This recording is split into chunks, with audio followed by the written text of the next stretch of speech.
Air Marshal Terence Sherry, Minister SB Moyo. Where is Walter Muzembe? Don't forget my blessing Ali. This government, mama, is corrupt and bloodthirsty. No to clueless government, sex for Mr. Appointments. No to gold mafia. Even you, Prophet Angel, you a criminal. Saka urikuona kuti ndo problem yataita muZimbabwe. Saka nyaya yeCape 3 iri kunetsera kuti pari kusenza mari. Exactly. Ndatoona. Problem inoita ndosaka uchinzwa vakuru kudhara vakati kaSatan ndiye muridzi wemari, ndiye changamire wemari. Saka painongoita bedzi iye ndo pane akagara ipapo. Saka zvazvinoita manje kana pfungwa dzako dzisinawo nyatsosimba chaizvo unogona kurasika ukatozoita zvekugozi Satani hatori munhu ka wongo-benefita wongogara wakadaro zvotovharana woti wavhara Satani ayo hazvibude manje. Ende imwe problem yandanga ndichida kuti ndiudze mhuri yeZimbabwe, munoziva kuti chinhu chauraya masocieties edu ireligion, iyo Christianity iyo iyi. Ndokuri kubva maproblems ese ikoko futi kunoti mapoliticians kuti religion ndo zvinhu zvauraya masocieties edu. Because if you want to look at it, andiriona kuti mapoliticians anoendawo nopa mota kumachechi. Machechi aya ane following yakawanda. Ende vanhu vanoteera kumachechi yakawanda vari vulnerable pakuti they don't ask questions. Vanhu vaya vanongofollowa, vanhu vaya vanenge vachinyeberwa nemunhu kunzi ndotaura naMwari. Hakuna munhu anotaura naMwari mwana wamai. Ukaona munhu auya kwauri akangotanga chete kuti Mwari anditi zvakati, wotoziva kuti ndiye ari kunyepa. Hakuna munhu anotaura, nyangwe pavadzidzi vaJesu vaya aitaura naMwari ndiani. Wozotanga wotaura namadungwe nhasi. Hakuna zvinhu zvakadaro. Saka vanhu vanoudzwa kunze Mwari atisapotai ningi. Vanhu vai vanongoteera because uri kuona kuti pane ndikudze imwe nyaya yakamboitika kuAmerica. Pane muchinda aiita zvechechi, I can't remember zita rake. Saka iyo nyaya yekuteedzera kuti uyu ndiprofeti zvaataura tinobva taita. Unoziva kuti akaexcluda vanhu akanogara mudondo mugomo like. Saka paakanga akuinvestigatwa nemasecurity agents ekuAmerica aona kuti aakubatwa. Akafurira vanhu vese kuti hatichinwai poison tiinde kudenga. Just because iye anga akubatwa. Vanhu vese vakatomwa poison vakafa. And another thing, unoona munhu achitengeserwa magwavha $10 onzi ari anointed. And you think to yourself kuti kana tichiita vanhu vanosvika palevel yakadaro, saka tinobatana sei? Nyika inoenda kumberi. Ndokunoenda mapoliticians ikoko, ndokune magathering akawanda emunhu wana anenge achiti ndinotaura naMwari, Mwari ari kuti itai zvakati. And maprofits akawanda anenge achipuhwa haya. Vanhu vanenge vachitoita mameetings nemaleaders edu ekuZimbabwe kunzi apa chaitika zvakati zvikati. Saka iwe enda unotaura nyaya yakati.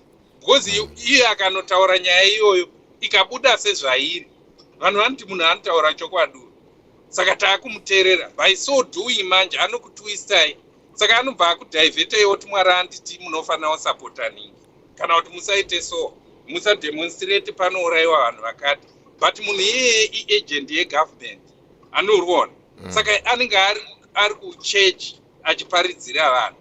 Vanhu vechechi ukatarisa mumatiri kugara, handisi kuti vese, a higher percentage, ndo vane mwoyo wakaipa kudarika vati zvidhakwa zviya zvaunoona zvichienda kubhava. Ndo vanhu vari kukonzera maproblems. If you look at all of them, vese vari kurepresenta handinganominate kuti ninginani ngazvikaonaka pachanel yako. But vese vatoziya kuZimbabwe, nyangwe vakuru vacho chaivo.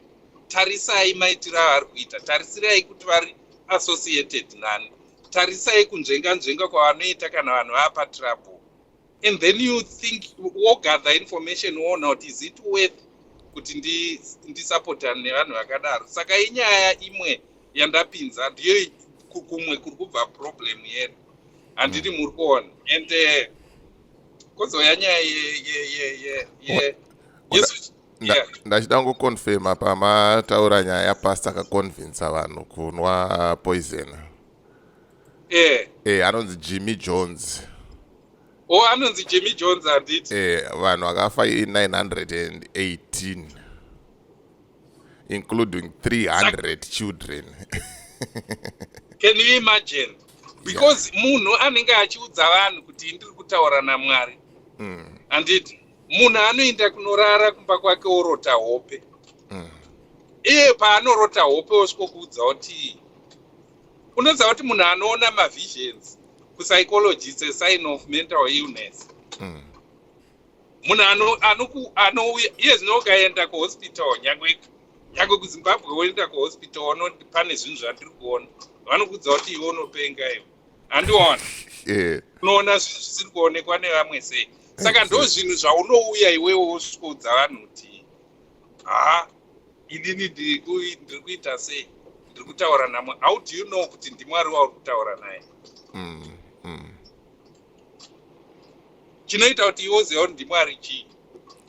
Handuri kuona. Saka ukaona vakamira kumberi kuya vachiconvince, ndavapinzira, handisi kuataka vanhu vechechi, ndavapinzira kuti ndokumwe kuri kubva maproblems atinawo. Even mota dzese dziri kutengwa naana Wicknell dzichienda kwavari dziya.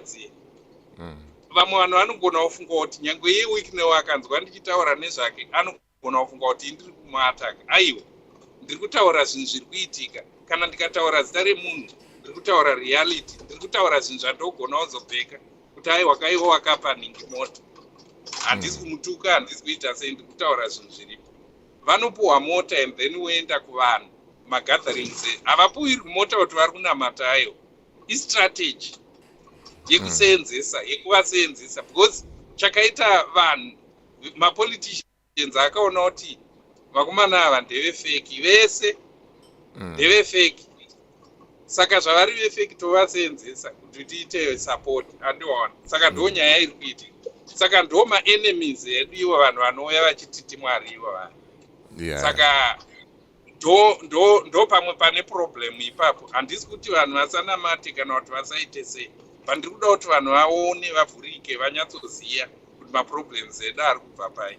Maproblems edu futi ari kubva kwatiri isu sezvandambotaura zvino. Tinofanira kugara mwana wamai. Isusu before even pamboitika change, before tataura nezvechange, isusu let's come out with ma proposal, ma projects.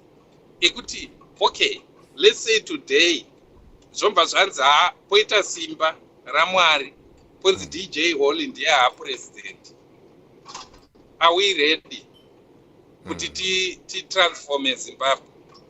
You can't transform Zimbabwe wapo. We need to prepare for it.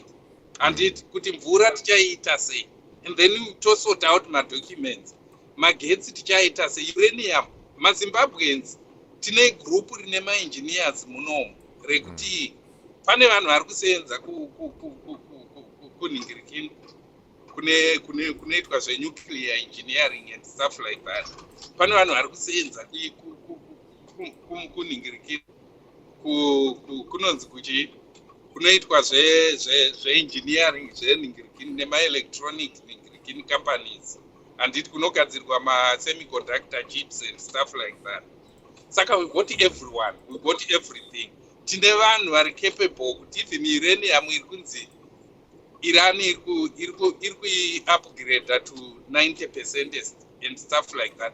Tine vanhu vanogona ita izvozvo. Tine vanhu vanogona kugadzira ma-missiles. Vari munomo vari kusenza munomo. Tine vanhu vanogona kugadzira anything. Hapana chinhu chinoshamisira chatisingagoni kuita. Saka vanhu ivavo manje ndo vanhu uri kuona kuti problem yatakaita ndeyekuti vanhu vari educated vakasiyira politics kuvanhu vari uneducated. Handiri kuona. Vanhu vane brain vakasiyira vanhu vasina brain power. Saka zvazviri kuita manje ndezve. And ndakamira ipapo mwana wamai. Unoziva kuti kana uchida kuona kuti life inosenza sei. KuZimbabwe tine problem yekuti tinotsvaga kuona kuti munhu akangouya akapresenta something kana kuti akataura fluent English, vanhu vanobva vati haane maquality eleadership. Unoziva here kuti kuchikoro patoenda paya kana kuuniversity, kuhigh school, kutangira kuhigh school, 95% dzevanhu vanopasa vaya, unoziva kuti pane vanhu vanopasa asingazivi, asina knowledge. Pane vanhu vanoverengera kupasa exam, kuzouya vanhu vanoverengera kuacquire knowledge. Vanhu vanoverengera kuacquire knowledge vanogona ita 2 kana 3%. Anyone. Saka isitinovhaliwa certificate. Hativhaliwe quality. Kana kuti ningirikin, kana kuti what the person offers, kana kuti behavior nechichi zvese zviya, maqualities emunhu.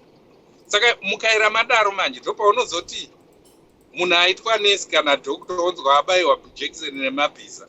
Handiona. Because mune makaisa munhu wekuti munhu iyeye anenge ari as bad as munhu asina kupasa. Because ndikakirema zvinhu ndononyora exam ndopasa zvese. Hazvina zvandinondibatsira because 2 weeks later une wakanganwa nezvazvo. But munhu ane passion yekuita chinhu, munhu ane maqualities ekuita chinhu, munhu ane mission yekuita chinhu, munhu iyeye ndokuudza ari capable kuleader whatever environment yaanenge achifanira kunge ari.